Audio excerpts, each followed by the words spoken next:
Hello friends, welcome back. तो आज हम पढ़ने वाले हैं क्लास 11th का टॉपिक बायोलॉजिकल क्लासिफिकेशन। और इस टॉपिक में हमें पढ़ना है लिविंग ऑर्गेनिज्म को क्लासिफाई करने के लिए डिफरेंट साइंटिस्ट ने जो डिफरेंट क्लासिफिकेशन का सिस्टम प्रपोज किया था।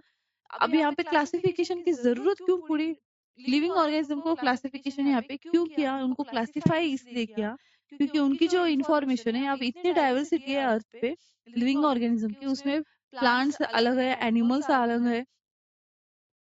हैबिटेट के अकॉर्डिंग भी एनिमल्स, हम एक्वेटिक हैबिटेट है, टेरेस्ट्रियल हैबिटेट है, उनके अकॉर्डिंग भी अगर हमें इसकी स्टडी करनी है एनिमल्स की, तो वहाँ पे कंफ्यूजन क्रिएट होता है।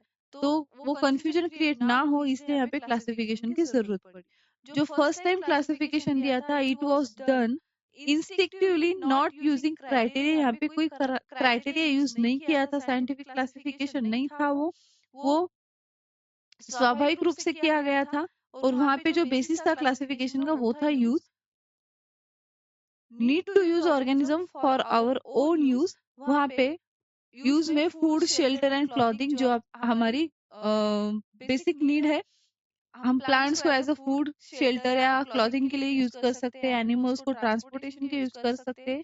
तो ये था फर्स्ट टाइम जो नॉन साइंटिफिक क्लासिफिकेशन दिया था वो। और इसको हम अर्ली क्लासिफिकेशन भी कह सकते हैं। अब एरिस्टोटल ने जो क्लासिफिकेशन दिया था वो था साइंटिफिक क्लासिफिकेशन। उन्होंने यहाँ पे क्राइटेरिया यूज किया था मॉर्फोलॉजिकल कैरेक्टर्स। सो उन्होंने प्लांट्स को क्लासिफाई किया इनटू हर्ब्स, श्रब्स और ट्रीज, और एनिमल्स को भी उन्होंने डिवाइड किया इनटू टू ग्रुप्स, जिसका रेड ब्लड है और जिसका रेड ब्लड नहीं है। यानी जिनके पास आरबीसी और हीमोग्लोबिन प्रेजेंट है और जिनके पास आरबीसी अब्सेंट है, यानी उनका ब्लड कलरलेस है, या हम इसे हीमोलियम भी कहते हैं। तो एरिस्टोटल को ही हम यहाँ पे कहते हैं फादर ऑफ बायोलॉजी। तो first non scientific classification based on uses, जिसे हम अर्ली क्लासिफिकेशन भी कहते हैं, और फर्स्ट साइंटिफिक क्लासिफिकेशन वो दिया था एरिस्टोटल ने, based on morphological characters. Plants को क्लासिफाई किया हर्ब, श्रब्स और ट्रीज में, और एनिमल्स को क्लासिफाई किया on the basis of presence of red blood cells और absence of red blood cells. उसके बाद टू किंगडम सिस्टम क्लासिफिकेशन को प्रपोज किया कैरोलस लिनियस ने। उनका जो क्लासिफिकेशन का बेसिस था वो था प्रेजेंस और अब्सेंस ऑफ सेल वॉल। अब किंगडम प्लांटी में लिनियस ने ऐसे ऑर्गेनिज्म को एक साथ रखा जिनके पास सेल वॉल प्रेजेंट हो। फिर किंगडम वो, फिर अगर वो प्रोकैरियोटिक है, यूकैरियोटिक है, यूनिसेलुलर है, मल्टीसेलुलर है, या फिर ऑटोट्रॉफिक है या हेटेरोट्रॉफिक है, सबको उन्होंने किंगडम प्लांटी में ही क्लासिफाई किया। बैक्टीरिया के पास सेल वॉल होती है, उसमें प्रेजेंट होता है पेप्टिडोग्लाइकैन। फिर फंगी के पास जो सेल वॉल रहती है उसमें होता है काइटिन। एंजियोस्पर्म प्लांट्स के पास जो सेल वॉल होती है उसमें होता है सेल्यूलोज। अब बैक्टीरिया यहाँ पे प्रोकैरियोटिक है, फंगी यूकैरियोटिक है, एंजियोस्पर्म्स यहाँ पे यूकैरियोटिक है। अब उन्होंने बैक्टीरिया का एक ग्रुप भी यहाँ पे रिप्रेजेंट किया है, वो है माइकोप्लाज्मा। माइकोप्लाज्मा को भी उन्होंने, अब इसके पास सेल वॉल नहीं होती है, तो माइकोप्लाज्मा को भी उन्होंने किंगडम प्लांटी में ही एक साथ उसको क्लासिफाई किया। अब फंगी हेटेरोट्रॉफिक इन नेचर है, बैक्टीरिया पैरासाइटिक है, हेटेरोट्रॉफिक है, प्लांट्स ऑटोट्रॉफिक है। तो यहाँ पे जो क्राइटेरिया था क्लासिफिकेशन का, उनका था ओनली सेल वॉल, तो उन्होंने सबको यहाँ पे एक साथ ही टुगेदर प्लेस किया किंगडम प्लांटी में। और किंगडम एनिमलिया में ऐसे ग्रुप को उन्होंने एक साथ रखा जिसके पास सेल वॉल अब्सेंट हो।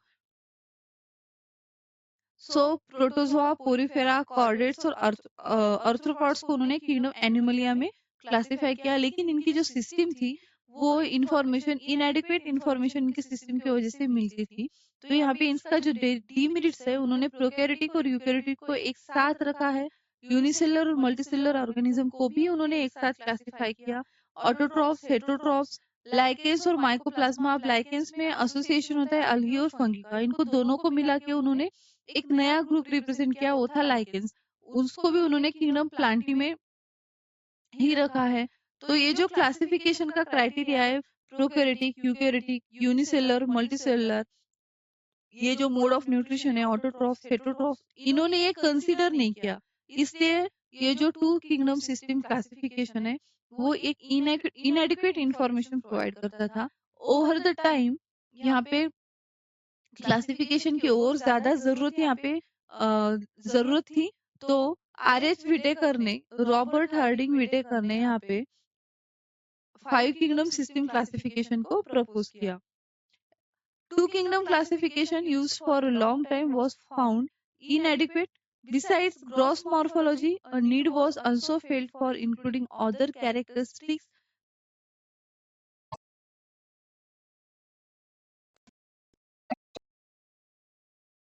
रिलेशनशिप्स, ये सब क्लासिफिकेशन का एक क्राइटेरिया यूज होना चाहिए। तो आर एच पिटाकर ने 5 किंगडम सिस्टम को यहाँ पे प्रपोज किया था। So 5 kingdom classification R H पिटाकर ने जो प्रपोज किया था उसका बेसिस था, उन्होंने 5 पॉइंट्स यहाँ पे क्राइटेरिया में रखे। फर्स्ट है, इन 1969 रॉबर्ट हार्डिंग विटेकर ने 5 किंगडम सिस्टम को प्रपोज किया था। तो क्लासिफिकेशन के लिए उन्होंने क्राइटेरिया यूज किया सेल स्ट्रक्चर, या वो ऑर्गेनिज्म प्रोकैरियोटिक है या यूकैरियोटिक है, उनका बॉडी ऑर्गेनाइजेशन, उनके पास या वो सिंगल सेल का बना है या मल्टीपल सेल्स का बना है, उनके पास ऑर्गन है, ऑर्गन सिस्टम है। ये था बॉडी ऑर्गेनाइजेशन के लिए criteria. Mode of nutrition autotrophic है, हेटरोट्रॉफिक है। मोड ऑफ रिप्रोडक्शन या ऑर्गेनिज्म सेक्सुअल रिप्रोडक्शन करते हैं या असेक्सुअल रिप्रोडक्शन है, और उनका जो इवोल्यूशनरी रिलेशन है, ये पूरा आर एच विटेकर ने उनके क्लासिफिकेशन में क्या किया था, कंसिडर किया था। So 5 kingdoms are kingdom Monera, kingdom Protista, kingdom fungi, kingdom Plantae and kingdom Animalia. So हम इसको ऐसे रिप्रेजेंट भी कर सकते हैं। आर एच विटेकर ने जो फर्स्ट उनका क्राइटेरिया था वो था सेल स्ट्रक्चर, प्रोकैरियोटिक है या यूकैरियोटिक है। उसके अकॉर्डिंग प्रोकैरियोटिक में किंगडम मोनेरा, इसमें ऑल बैक्टीरिया को इंक्लूड किया है। अब यूकैरियोटिक में यूनिसेलुलर यूकैरियोट्स भी है और मल्टीसेलुलर यूकैरियोट्स भी है। जो यूनिसेलुलर यूकैरियोटिक इन नेचर है वो है प्रोटिस्टा, और मल्टीसेलुलर में आता है जिसमें विद सेल वॉल में फोटोट्रॉफिक में प्लांटी, हेटरोट्रॉफिक में फंगी। प्लांट्स के पास भी सेल वॉल होती है, फंगी के पास भी सेल वॉल होती है। विदाउट सेल वॉल में आता है किंगडम एनिमलिया। तो ये है 5 kingdom system classification proposed by R H Whittaker. Characteristics of the 5 kingdom, यहाँ पे कैरेक्टर्स दिए है फर्स्ट कॉलम में, kingdom Monera, kingdom Protista, kingdom fungi, kingdom Plantae और किंगडम एनिमलिया। यहाँ पे डिफरेंशिएट करके यहाँ पे चार्ट दिया है। Kingdom Monera prokaryotic in nature है, बैक्टीरिया प्रोकैरियोट्स होते हैं, उनके पास सेल वॉल होती है। वो सेल वॉल बनी होती है एमिनो एसिड की, यानी पेप्टाइड चेन्स की बनी होती है वो सेल वॉल, उसमें एमिनो एसिड्स होते हैं। न्यूक्लियर मेम्ब्रेन, प्रिमिटिव न्यूक्लियस यहाँ पे एब्सेंट होता है, तो न्यूक्लियर मेम्ब्रेन यहाँ पे क्या होती है, एब्सेंट होती है। उनका जो जेनेटिक मटेरियल होता है वो होता है nucleoid. Body organisation single cell unicellular है बॉडी ऑर्गेनाइजेशन, यानी वो सिंगल सेल से बने हैं। और मोड ऑफ न्यूट्रिशन ऑटोट्रॉफिक भी होते हैं कुछ बैक्टीरिया, उसमें फोटो ऑटोट्रॉफिक होते हैं। फूड प्रिपेयर करने के लिए उनके पास क्लोरोफिल पिगमेंट प्रेजेंट होता है, जैसे कि बैक्टीरियो क्लोरोफिल है। कीमोटोट्रॉफिक होते हैं कुछ बैक्टीरिया। फूड एनर्जी जो रिलीज होती है उसको, केमिकल रिएक्शन में जो एनर्जी रिलीज होती है उसको यूज करके वो फूड प्रिपेयर करते हैं। और कुछ हेटरोट्रॉफिक इन नेचर भी है और कुछ पैरासाइटिक भी है, दिस इज कॉजिंग है। अब जो 4 किंगडम्स है, किंगडम प्रोटिस्टा, फंगी, प्लांटी और एनिमलिया, इनका सेल टाइप है यूकैरियोटिक, ये सब यूकैरियोटिक है। उसमें किंगडम प्रोटिस्टा ये आएगा यूनिसेलुलर यूकैरियोटिक, और जो रिमेनिंग 3 है वो होते हैं मल्टीसेलुलर यूकैरियोटिक। सबके पास सेल वॉल प्रेजेंट है। किंगडम प्रोटिस्टा में कुछ ऑर्गेनिजम्स है जिनके पास सेल वॉल प्रेजेंट है। फंगी की जो सेल वॉल है वो काइटिन की बनी हुई होती है, प्लांट में होती है सेल्यूलोज की, और एनिमल में एब्सेंट होती है। न्यूक्लियर मेम्ब्रेन सबके पास यूकैरियोटिक है, सो न्यूक्लियर मेम्ब्रेन प्रेजेंट है। मेम्ब्रेन बाउंड ऑर्गेनेल्स यहाँ पे प्रेजेंट होते हैं। Body organisation kingdom Protista unicellular है, सिंगल सेल से बना है, यानी सेलुलर लेवल बॉडी ऑर्गेनाइजेशन है।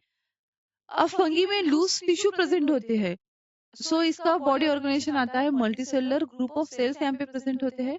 किंगडम प्लांटी में हमें प्लांट्स में टिश्यू प्रेजेंट होती है और ऑर्गन्स भी प्रेजेंट होते हैं, जैसे कि रूट है, शूट है, लीव्स है, और टिश्यू भी है, मेरिस्टेमेटिक टिश्यू।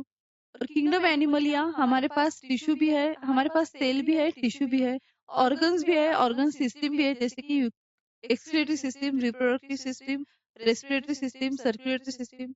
और मोड ऑफ न्यूट्रिशन, जो प्रोटिस्टा है उसमें मोड ऑफ न्यूट्रिशन आता है ऑटोट्रॉफिक्स, कुछ इसमें प्लांट्स लाइक प्रोटिस्ट भी आते हैं, एनिमल लाइक प्रोटिस्ट भी आते हैं, तो वो ऑटोट्रॉफिक इन नेचर भी होते हैं और हेटरोट्रॉफिक भी होते हैं। अब फंगी फंगी एक हेटरोट्रॉफिक है, सैप्रोफाइटिक और पैरासाइटिक नेचर है। डिकम्पोज डेड और डिकिंग ऑर्गेनिक मैटर पे फंगी ग्रो होती है और कुछ डिसीज कॉजिंग भी है, तो मोड ऑफ न्यूट्रिशन उनका आता है हेटरोट्रॉफिक, सैप्रोफाइटिक और पैरासाइटिक। प्लांट्स फोटोसिंथेसिस परफॉर्म करते हैं तो इनका मोड ऑफ न्यूट्रिशन है ऑटोट्रॉफिक। और किंगडम एनिमलिया ये हेटरोट्रॉफ्स होते हैं। इनमें जो मोड ऑफ न्यूट्रिशन है वो है होलोजोइक, यानी पहले इंजेस्ट करना और फिर फूड को इंट्रासेलुलरी डाइजेस्ट करना। तो ये हो गया holozoic mode of nutrition. So R H Whittaker in 1969 इन्होंने 5 किंगडम सिस्टम को प्रपोज किया है।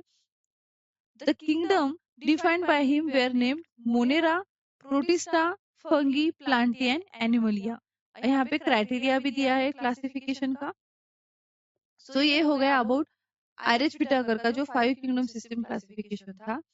अब 6 किंगडम क्लासिफिकेशन और 3 डोमेन सिस्टम क्या है ये प्रपोज की थी कार्ल वूज ने। इन्होंने क्या किया, जो किंगडम मोनेरा है जिसमें ऑल बैक्टीरिया प्रेजेंट है, उन्होंने सेपरेट किया आर्की बैक्टीरिया और यू बैक्टीरिया में किंगडम मोनेरा को। आर्की बैक्टीरिया जो प्रिमिटिव बैक्टीरिया थे, primitive living organisms on earth भी कहते हैं हम उसको। Archie bacteria he separates the Archie bacteria from eubacteria on the basis of composition of cell wall और on the basis of 16 years RRNA। Archaebacteria में जो cell wall होती है उसमें प्रेजेंट होते हैं मोनोलेयर ऑफ लिपिड, और यूबैक्टीरिया में जो सेल वॉल होती है उसमें बायलेयर ऑफ लिपिड प्रेजेंट होता है। सो 6 किंगडम क्लासिफिकेशन में किंगडम मोनेरा को क्लासिफाई किया है आर्कीबैक्टीरिया और यूबैक्टीरिया। ये हो गए किंगडम आर्कीबैक्टीरिया, किंगडम यूबैक्टीरिया और remaining 4 kingdom, kingdom Protista, kingdom fungi, kingdom Plantae और किंगडम एनिमलिया। ये होते हैं 6 किंगडम। सो आर्कीबैक्टीरिया में जो सेल वॉल पाई जाती है उसमें जो लिपिड्स प्रेजेंट होते हैं वो मोनोलेयर के फॉर्म में लिपिड्स प्रेजेंट होते हैं।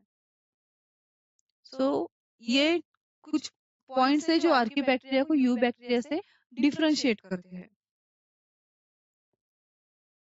और हमारे नेक्स्ट सेशन में हम पढ़ने वाले हैं अबाउट किंगडम मोनेरा। आज हमने पढ़ा क्राइटेरिया क्लासिफिकेशन का, डिफरेंट साइंटिस्ट ने जो डिफरेंट क्लासिफिकेशन की सिस्टम प्रपोज की है उसका क्राइटेरिया।